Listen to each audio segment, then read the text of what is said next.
buli atakkiriziganya na Nuupu awemulwa, avuma, avolwa ayitibwa non-Ugandan. Era omuntu yekka gwe neebaza ani ono muyimbi ani Skin bamuyita ani? Alien Skin. Oyo amazeewo ejjoogo lya Nuupu. Group ye mazeewo ejjoogo lya Nuupu. Alien Skin amazeewo ejjoogo lya Nuupu. Mbuuza lwaki muyimbi ali independent yagamba I don't belong to any political party. Nze nyina views zange. Sina kibiina kyonna kye. Yes. Bo buli muntu yenna alina okusubscribinga kuki ku Nuupu. Alien Skin kyakoze abanuupu bannange mitawana mirire oli ku Suvi News ibyo nange nakubambi gutuusako mu maaso awo Frank Gashumba ate mulowooza tabyogedde ffe tweyongereyo mu maaso n'ebire.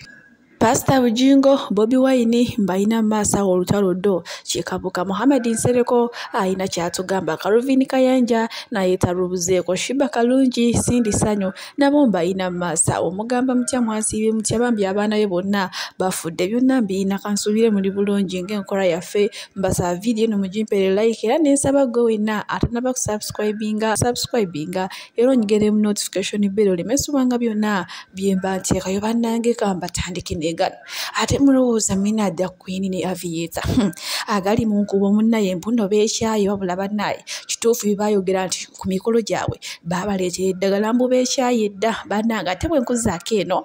Sindi Sanyo bannaye ng'ayomba bulijjo tumanyi mu bayimbi omuntu akyasinze okuyomba King Saha naye maama Sindi nga naye ayomba tamala muyina mu maaso wano ng'akudaalira Shiba Kalungi mbwera ebyokuyimba abiteeke ku bbali talina kyamanyi banana. It's true there's no talent.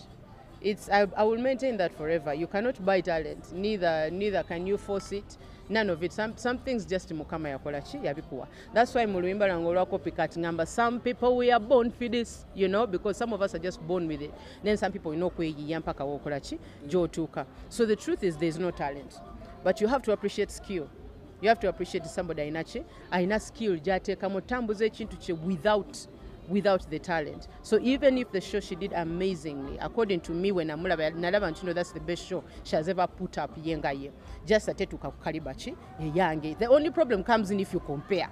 with me. Naye yenga akubya show ye yali nungi. Yes, the only issue is that I was in the byeyo munnange ate bya Sindi Sanyo obaka bwe yaweereza Shiba Kalungi ate bwe nkuzaako ene wababi Kyagulanyi ne Bobi Wine bannanga abantu nga batandise obayisizaamu ddala amaaso n'ate bya serious kasooke kutuuseko wano mami waffe ate ayina kyabagamba katukirabe tweyongereyo nate. Wabina wali kuludda lwa Bobi Wine. Ne nange mwagala nnyo yatuleme okuyitamu.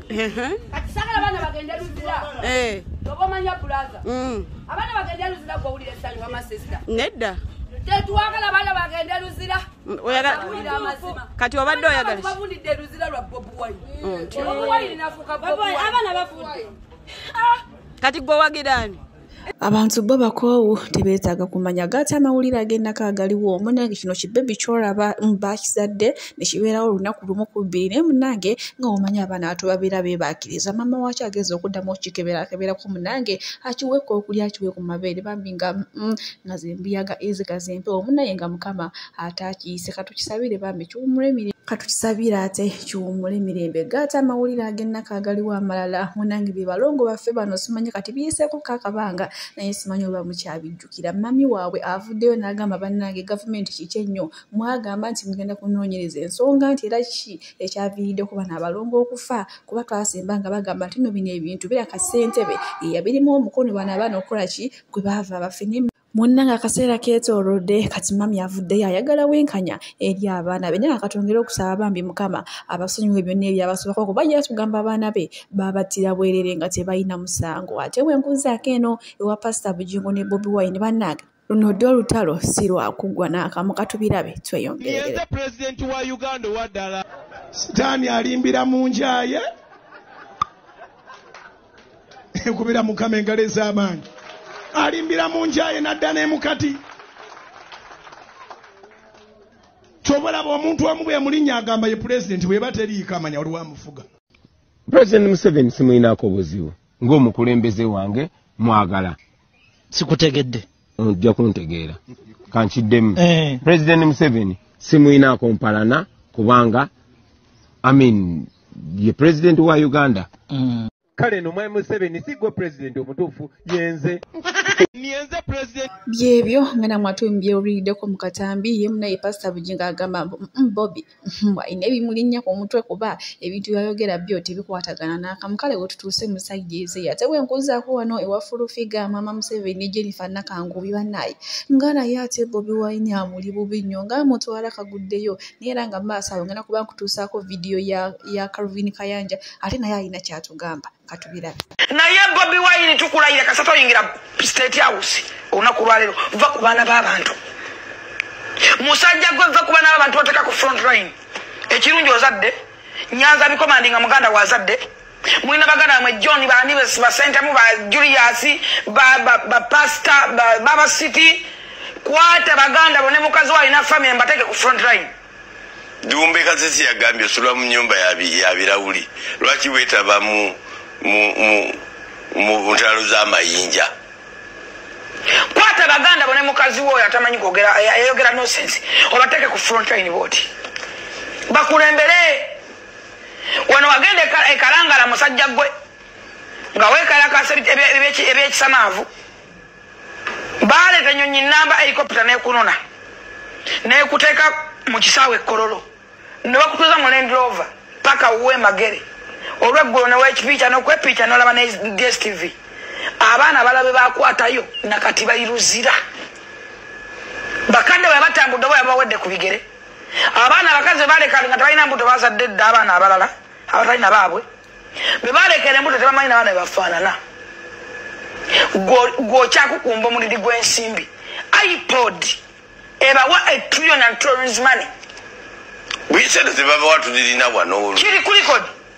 Bobi Wine ku sente zebaba mu iPod ng'ekibiina kisasinza okubeera ku opposition ky'amaanyi no leka njogeza amazima n'okufumintiriza ono tewali kuvuma tewali kutyobola fresh fact bw'oba bitaleka nze mbyogere nze sikolera kabampaane mufuna sente $1 trillion and tourism money waliyo ovudde n'onoonya famire y'omuntu afudde gubatira mu bintu byo babesije babadde wano nga batambula nako tebattanga kuba n'abantu nga bafite abaana ku mulwo oyogera ebigambo ebikaawu oyina obutwa ku mumwa ebigambo eby'obutwa ebigambo ebiyingidde mu mitwe gy'abaana obukyayi bw'omusiga mu bavubuka bano nga naawe ozadde oyina bavubuka olowooza kiki kyosiga kimesagi ki gyosindika eri eggwanga lyo Uganda gy'ogamba embi lwaki ozivaamu neweesimba ebyo gy'obeera abeera guno abaliyo baamala kulemwa wano mwe mukolera asayiramu nalaba wano omwana ng'avuma Bujingo buli lunaku ng'akolerayo asayiramu n'abadde anvuma wano buli lunaku kitegete kyotegeeza bo bakolera asayiramu bayogera ebyo bafune ezimpapula simanyi okugende bweru simanyi bandi bubi bagala kuzisa Uganda simanyi abala bamanyi n'okweyokya paasi abalabe bafune obutuuze bamanyi yo walungi eri yewasinga obubi abantu beni bakola 24 hours teri muntu ali bweru kabere bana bakadama agamba nti no tetukola wabula banaye mama Museveni ye olemwa bulemwa naye kyemmanyi ku bantu baffe bano nga bakwagadde bakwagala n'omutima gumu kugamba nga newokola pupu babira bagamba weebale naye naye nga batandise dde okwetantala olemwa kati maaso wano nina Calvin Kayanja ayinawo wano munanga ate enkyukakyuka gyakozeemu katono katugirabe kano kabagezi bokka era bwe tuti bwe tugenda okukola okwawula abakulembeze ku bayimbi nkuleetedde abantu banjawulo Honorable Nsereko ne Principal nga bawa endowooza yaabwe ku nsonga y'emu buli omu ng'ayanukula ekibuuzo kimu lwaki Abannayuganda bagenda ebweru era balina kukolebwa batya njagala owulirize bulungi omaakinge out of 100 wano twawula bayimbi ku bakulembeze njagala gwe wennyini mu ndowooza yo naawe omutwe gwe oguweeko kuchigeze olabo bagukola one abana bali mu bwalabo gwe mwenyini wakola campaign ngokuti wakusukiride and all that nogezako okuzaya abamu but still government ina kyakolawo nakati abamba kyaliyo nokuti babachatibwa addressing ekintu kyonna thank you government ya Uganda yichi tetulina government tulina kakundi k'ababbi ab'Oluganda n'emikwano Museveni family ye n'abalala bwe batyo kyetulina Uganda kyetulina okustopinga company ezishipping abaana okubatwala okukola obwakadama zaabwe so twaddayo mu kye bayita modern day slavery. So you don't have a government kati ovudde ku bakadama ndakufe Flavia Namulindwa oyagala kuŋŋamba nti wali to contributing on our TV productions and all that naye kati betwina ne bwaba wemulabu wemuzi kasitaba ng'ayimbirira gavumenti nga bw'eri ennungi so buli kimu kyagenda kigwa radio negwa TV negwa music kati agudde kubanga